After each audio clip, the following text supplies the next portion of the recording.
כשאני אומרת לכם ירושלים, מה עובר לכם בראש? מה זה ירושלים?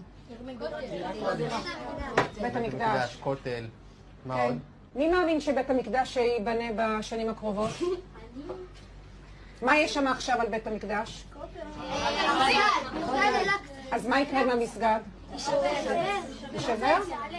אם מכן פגש בשנה האחרונה ילד ערבי? איפה פגשת ילד ערבי? ליד הכותל. ודיברת איתו? לא, הוא דחף אותי, אבל לא הלך. ומה קורה כשאתם רואים ילד ערבי? מה אתם מרגישים? קצת זעם. זעם? מה קורה כשאתם פוגשים ילד חילוני? למה אתה מרחם עליו כשלא נולד חרדי? מה הוא מפסיד? הוא לא הולך בדרך הנכונה. כשאתם חושבים על ירושלים בעוד 10 שנים, כולם חרדים? לא כולם חרדים, ערבים חלק חרדים. כולם יהודים ויש גם ערבים שהם עבדים. תהיה משיח, הבנתי, כן, מה אתה אומר? שמלחמה כל הערבים ימותו, וחלק מהם יהיו עבדים.